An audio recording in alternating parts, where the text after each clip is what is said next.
Imagine waking up in the morning. Outside, it's an ordinary day. The sun might be shining or it might be drizzling rain, but it doesn't matter. Your coffee smells just right. Your plans for the day, though not grand, are quite clear. And then, out of nowhere, it emerges. A subtle, barely perceptible, or sometimes heavy, oppressive feeling, unease, anxiety, or perhaps an inexplicable irritation that seems to itch beneath your skin. And you don't understand why. We're accustomed to thinking our emotions are a direct consequence of external events. Something bad happens, we feel sad. Something good happens, we rejoice. Logical, isn't it? But what if this causeless anxiety, this irritation that appeared from nowhere, isn't a mistake? Not a system glitch, not just a bad mood that will pass on its own? What if it's something much more profound? What if it doesn't arrive from nowhere, but was actually already within us, just waiting for an opportunity to manifest? What if it's not just random noise, but a signal, a key to understanding how we are wired? This brings us to one of the most intriguing mysteries of the human psyche. Why do we feel what we feel when there seem to be no visible reasons? Why do we sometimes overreact to minor issues as if the world were ending? And most importantly, can we learn to understand this inner language, this whisper or cry of our own soul? To unravel this mystery, we'll need not ordinary glasses, but rather a kind of X-ray vision, or, if you prefer, a special lantern that allows us to peer into the most hidden corners of our psyche. We won't just use theories, but rather a set of master keys to unlock the doors to these inner enigmas. And these keys are ideas once proposed by the great explorer of the human soul, Carl Gustav Jung. He gave them names, the shadow and projection. These are not just terms, they are tools that will help us see the invisible and understand the inexplicable. To understand how these tools work, let's look at one of the most common situations, one that's surely familiar to everyone. Imagine you meet a new person, or perhaps it's a colleague, a neighbor, anyone, and they say something, make a gesture, or simply exist nearby, and instantly a wave of causeless irritation rises within you.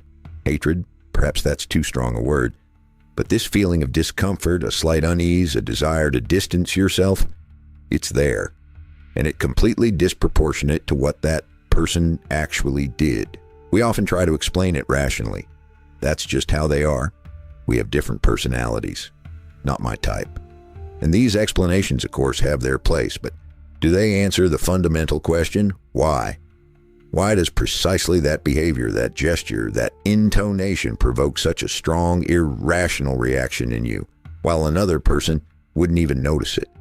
Why does your reaction seem disproportionate to the offense?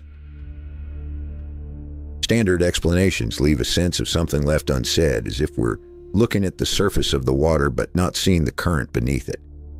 But what if this feeling, this sudden irritation, isn't a mistake? What if it's that very signal we talked about? Let's try to look deeper. Imagine our psyche is a vast house. In this house, there are front rooms where we entertain guests, our conscious thoughts, our best qualities. But there are also hidden nooks, dark closets, even locked rooms where we've stashed everything we disliked about ourselves, what we considered bad, unacceptable, or what we were forbidden to express in childhood. Perhaps it's your own laziness or envy, or a desire to be the center of attention or aggression you learned to suppress. We locked away these parts of ourselves to be good or proper. And so when we meet someone who freely displays the quality we've locked away in our closet, our psyche reacts. It doesn't recognize it as ours because we've disavowed it. Instead, it sees it as something foreign and, most importantly, bad. Otherwise, why would we have locked it away? And then we begin to project, literally cast out this inner disapproval outward onto the other person. The irritation we feel towards them is actually irritation towards that part of ourselves we meticulously hide. This unconscious attribution of one's own unacceptable qualities to others is what Jung called projection. And that locked closet containing all the repressed, unrecognized parts of our personality is what he called the shadow. This is not evil, nor something negative in the usual sense of the word. These are simply aspects of ourselves that remain unconscious but continue to influence our lives, causing those causeless feelings and reactions. Understanding this is the first step toward freeing ourselves from their power. But what happens when there's no one to project this inner tension onto, when there's no specific external irritant, but anxiety still rises like an invisible wave? This brings us to the very core of our initial mystery: causeless anxiety. To understand this peculiarity, let's take a moment to look at a simple real-life situation that might show it to us from a new perspective. Imagine you are the owner of that large house, your psyche, which we discussed. You already know that it has front rooms, but also those hidden closets and locked rooms where you stashed everything you disliked or found unacceptable in yourself. You lock them tightly to be good, proper, successful, or simply to avoid confronting what frightens or shames you. You think that once you lock them away, they disappeared. But here's the thing: these parts of you don't disappear, they just remain locked. And sometimes when the house becomes quiet, or when you least expect it, strange sounds begin to emanate from behind those closed doors. First, it's a faint rustle, then a light tapping, then a subtle vibration across the floor. You don't understand what it is. You try to find the source, but there are no visible reasons. No one has entered the house. Everything outside is calm. But inside, there's this inexplicable growing feeling that something is wrong. You feel discomfort, tension, a slight panic. You can't name the cause, but you feel something pressing from within, demanding attention. It's not rage, not anger at someone specific, but simply a growing, formless uneasiness. This mechanism, when our repressed, unrecognized parts of the personality, our shadow, begin to actively manifest from within, finding no external outlet through projection, and create this undefined feeling of inner discomfort, is one of the most powerful sources of that causeless anxiety we've been discussing. It's not an external enemy, but an internal signal. Our psyche, like that house where something is knocking from locked rooms, tries to draw our attention to what we've so diligently hidden from ourselves. Anxiety in such a case isn't a mistake, but rather our soul's attempt to say, hey, there's something here you're ignoring. It's time to look in that direction. And now, armed with this understanding, let's revisit that morning anxiety that caught us by surprise. Remember our house, with its front rooms where we face the world and its hidden closets where we so meticulously locked away everything we considered unacceptable, wrong, or simply inconvenient about ourselves. All those qualities we were forbidden to express, or which we ourselves decided weren't suitable for us. Laziness, envy, aggression, excessive emotionality, or even strangely enough, the desire to be very vibrant, the center of attention. We locked them away to be good, proper, agreeable. And so you wake up surrounded by silence with no one to project this inner tension onto, no external irritant. But from those very locked rooms, from the dark corners of your psyche, that same tapping, that same rustle begins to emanate. It grows, transforming into an invisible pressure, an undefined unease. These aren't just sounds, it's a genuine inner vibration that permeates your entire house, your entire system. And you can't understand where it's coming from because you locked these parts away. You disavowed them. You see, the same thing is happening here as in our example with the irritating acquaintance, only the process is turned inward. There, our psyche, not recognizing a certain quality within itself, the shadow, projected it onto another, creating external irritation. Here, when there's no external object for projection, or when the repressed parts have become so strong that they can no longer be contained, they begin to knock from within. Your psyche cannot recognize them as its own, and because you rejected them. But they are a part of you, and they demand attention. Therefore, instead of casting out this as anger towards someone, it begins to feel it as an undefined, formless inner tension, as anxiety. This is not a glitch. It's not an error in your system. It is that very signal we talked about. It's your shadow, your unrecognized, suppressed parts knocking at the doors of your consciousness, demanding integration. They are saying, we are here, we are part of you, you cannot ignore us forever. And anxiety is their voice. It is the language your soul uses to reach out to you when you have turned away from an important part of yourself. The first powerful insight this X-ray vision offers us is this: causeless anxiety is often not a random emotional disorder, but a direct message from your unconscious. It's not your enemy attacking from nowhere, but your inner ally trying to draw your attention to something you've kept in the dark for too long. It's not a weakness, but an indicator is that an important process is unfolding within you, a process that requires your participation. Your psyche, like a wise homeowner, knows that you cannot keep closets locked forever. Sooner or later, the contents will start to exert pressure from within, and this pressure is anxiety. It signals, it's time to open these doors, it's time to see what's inside, and this changes everything. It transforms anxiety from an incomprehensible, frightening state into a kind of compass that points to hidden resources, to untapped potential, to those aspects of personality that await recognition and integration. If we learn not to dismiss this inner knock, but to listen to it, we can understand exactly which parts of ourselves require light and attention. This is not a call to panic, but an invitation to profound self-discovery. And this is the first step, not just to cope with anxiety, but to use it as a powerful tool for growth. We have just made a crucial discovery. Causeless anxiety is not an enemy, but a signal, a message from our unrecognized parts from the shadow.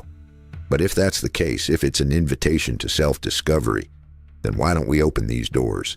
Why do we repeatedly fall into the trap of this incomprehensible discomfort? What fuels this mechanism and makes it so persistent, so seemingly unbreakable? This question leads us to another equally intriguing Jungian concept. Let's return to a simple analogy that is probably familiar to everyone in the modern world. Imagine that each of us has not only that house of our psyche with its hidden closets, but also a kind of public persona. Today, this might be our social media page, carefully curated, where we post only the best photos, share only successes, and display only the qualities we want others to see: success, kindness, strength, wit, composure. We expend enormous effort to maintain this image. We strive to conform to it, and it becomes our calling card in the world. Sometimes we even begin to genuinely believe that this is who we are: ideal, flawless, always composed and in control. Jung called this public persona, this mask we wear for the world and at times for ourselves, the persona. It's not a lie in the pure sense, rather. It's a carefully selected and polished version of ourselves, a set of social roles, expectations, and ideas about who we should be.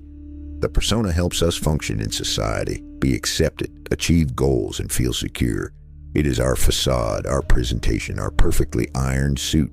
But here's the catch: the more flawless, radiant, and proper we try to make our persona, the more aspects of ourselves we're forced to hide. Everything that doesn't fit this ideal image: laziness, envy, fear, anger, the desire to be vulnerable, or conversely to be too loud, noticeable, and unruly.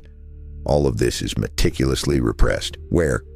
That's right, into our shadow, into those very locked closets of our inner house. We reject these parts because they seem unacceptable for our persona, for the image we so diligently create and protect. And this is where we see how the shadow and persona create a closed, self-sustaining cycle that fuels that very causeless anxiety. Imagine you diligently maintain your persona, your ideal profile. You convince yourself and the world that you are always calm, always productive, always benevolent, always in control. But within you, in your shadow, suppressed aggression, chronic fatigue, deep insecurity, or a desperate desire to simply do nothing, to escape from everything, is simmering. These repressed parts, as we already know, do not disappear. They knock. They demand attention because they are a living part of you that wants to be recognized. And when they knock from within, that morning anxiety with no visible cause, or when we encounter someone who freely displays what we have suppressed within ourselves, causing irrational irritation through projection, our persona is horrified. It sees this as a direct threat to its carefully constructed image. If I admit my laziness, what will others think? I'm supposed to be productive and ambitious. If I admit my anger, I'll stop being a good person, whispers the persona, gripped by the fear of exposure. And then, to protect the persona so as not to destroy this ideal profile, we unconsciously do two things. Either we suppress what is knocking from the shadow even more, driving it deeper, or we try to find an external culprit for our anxiety, projecting it outward. We might start looking for flaws in others or invent rational but superficial explanations for our discomfort, just to avoid confronting what's inside. we might immerse ourselves in work, endless tasks, or distractions, just to silence this inner knocking, this growing vibration. But the more we suppress, the louder the knock. The more we project, the less we understand ourselves. This cycle, the persona that creates the shadow that knocks, and the persona that desperately resists its recognition, becomes a vicious circle. Anxiety grows because the pressure from within does not subside, and our defense mechanisms only exacerbate the problem, demanding more and more energy to maintain the illusion. We run from ourselves, and every step in this flight only increases inner tension, turning it into constant background noise, into chronic unease. Understanding this dynamic is not just theoretical knowledge. It's not another term to memorize. It's the key to breaking this cycle. It's the realization that our anxiety is not only the voice of the shadow, but also a cry for help from our wholeness, which is trying to break through the armor of the persona. And until we realize that our ideal facade, which we have so diligently built, might not be a protection but a prison for our soul, this inner noise will continue to grow, demanding our attention. When we begin to see this deep interconnection between our persona, our shadow, and how they generate inner tension or projections, something amazing happens. This X-ray vision is no longer limited to just our personal mourning experiences or irritation at an acquaintance. Suddenly, we start noticing the imprints of this mechanism everywhere, in the most unexpected areas of our lives and even in how society is structured around us. It's as if you bought a new car of a certain brand and suddenly you see it on every street and every driveway. Or if you prefer, it's like learning a new language, and now you hear its nuances in every phrase, even where there was once just noise. Because this cycle, the striving to create an ideal image, the repression of everything that doesn't conform to it, and the subsequent manifestation of this repressed content in the form of inner discomfort or external conflicts, is not just our personal peculiarity. It is a fundamental pattern of the human psyche, a universal law that operates not only within us, but also between us, in groups and in entire cultures. It shapes our relationships, influences politics, media, and how we perceive the world and each other. Consider, for example, the phenomenon of mass outrage on social media, the so-called cancel culture. Sometimes it seems that the reaction to someone's mistake or careless statement is absolutely disproportionate, one single word, and thousands of people are gripped by fury, demanding immediate punishment, cancellation. Why does such a powerful collective wave of anger rise due to a seemingly minor oversight? What if part of this rage is not only righteous anger at injustice, but also a collective projection? Perhaps it's our own suppressed judgment, moral rigidity, intolerance of others' mistakes, or even the desire to feel right and pure against the bad other. We so diligently build our collective persona of a morally impeccable society that any shadowy trait displayed publicly by someone causes a storm because it resonates with what we so meticulously hide. Or take the world of political debates. We often see politicians or even entire political movements demonize their opponents, attributing all sorts of vices, weaknesses, and hidden motives to them. This is not always rational criticism. Often it looks like that very irrational irritation we discussed at the beginning.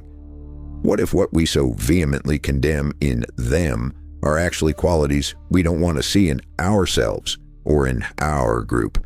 Fear of our own aggression, incompetence, or even the desire for power can be projected onto the enemy so that our own facade remains impeccable.